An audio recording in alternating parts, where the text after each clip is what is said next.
Faisons entendre notre refus du chaos et de la violence qui sévit dans notre société. Nous sommes mobilisés aujourd'hui pour soutenir les forces de l'ordre, les sapeurs-pompiers et les élus agressés pour réaffirmer notre attachement aux valeurs de fraternité et de solidarité qui font la force de notre nation. Cette nuit d'ailleurs, un soldat tué a perdu la vie dans un parcours souterrain à Saint-Denis en combattant les flammes. Je veux ici lui rendre hommage et rendre hommage à l'ensemble des forces de sécurité pour leur engagement et leur dévouement. Je vous invite à respecter une minute de silence.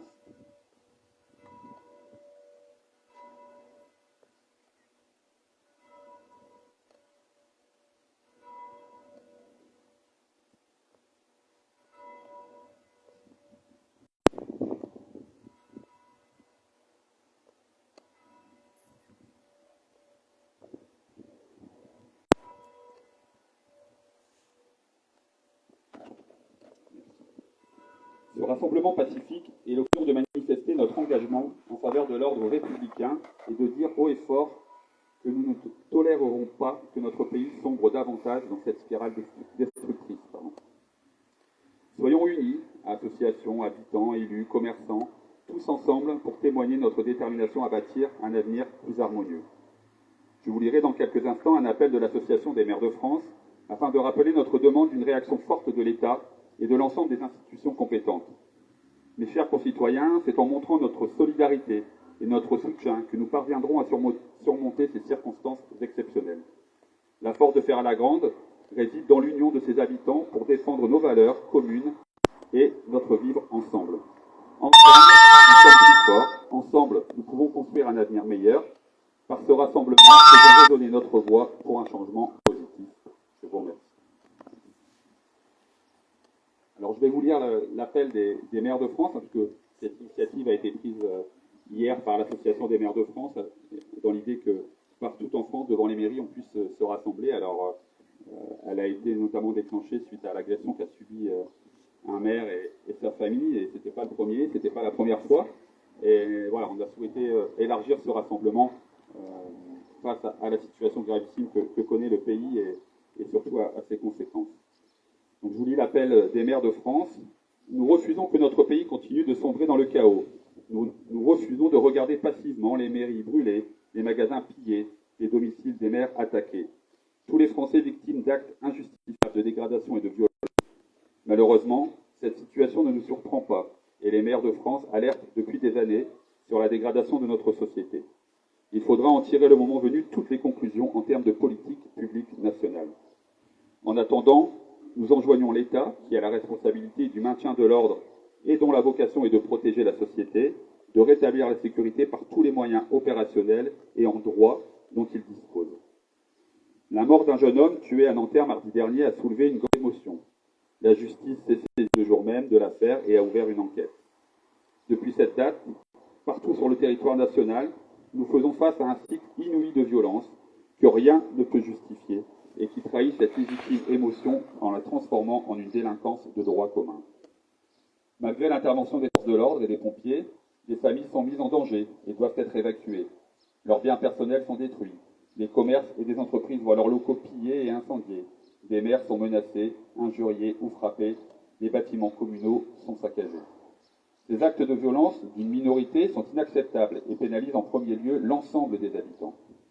Par la dégradation des services publics, ils empêchent les services publics de fonctionner au service de la population. Par la destruction d'écoles et de bibliothèques, ils sabordent les outils d'accès à la connaissance, à l'éducation et à la culture, donc à l'égalité des chances.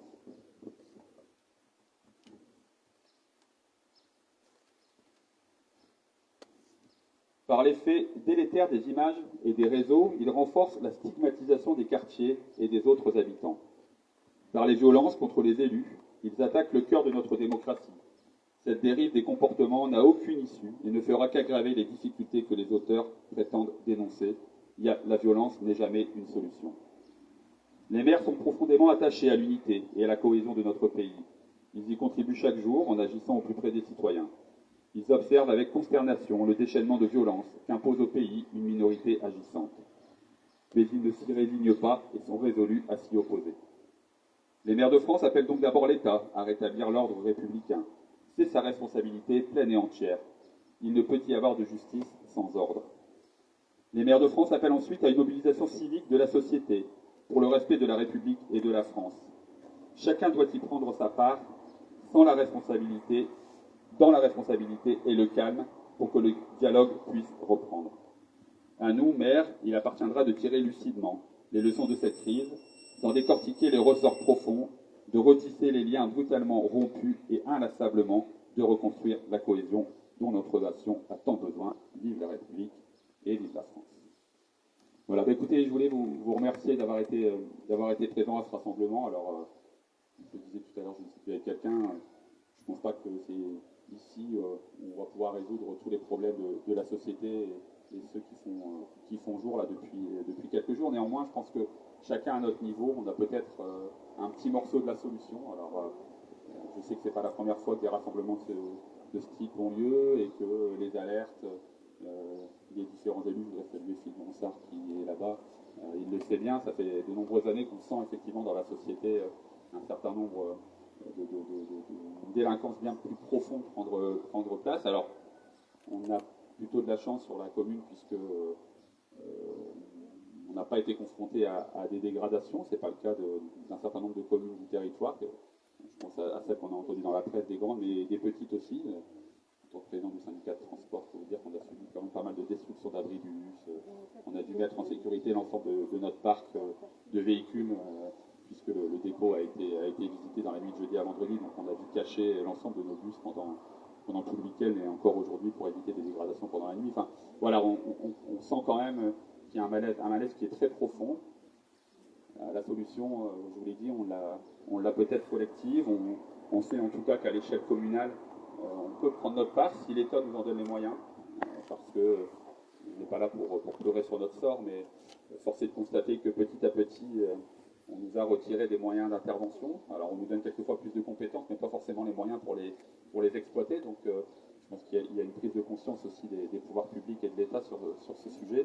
Et donc voilà, à notre niveau, avec l'association des maires de France et des présidents d'intercommunalité, et puis d'autres structures, on va essayer d'œuvrer pour qu'il puisse y avoir une réponse collective qui soit apportée.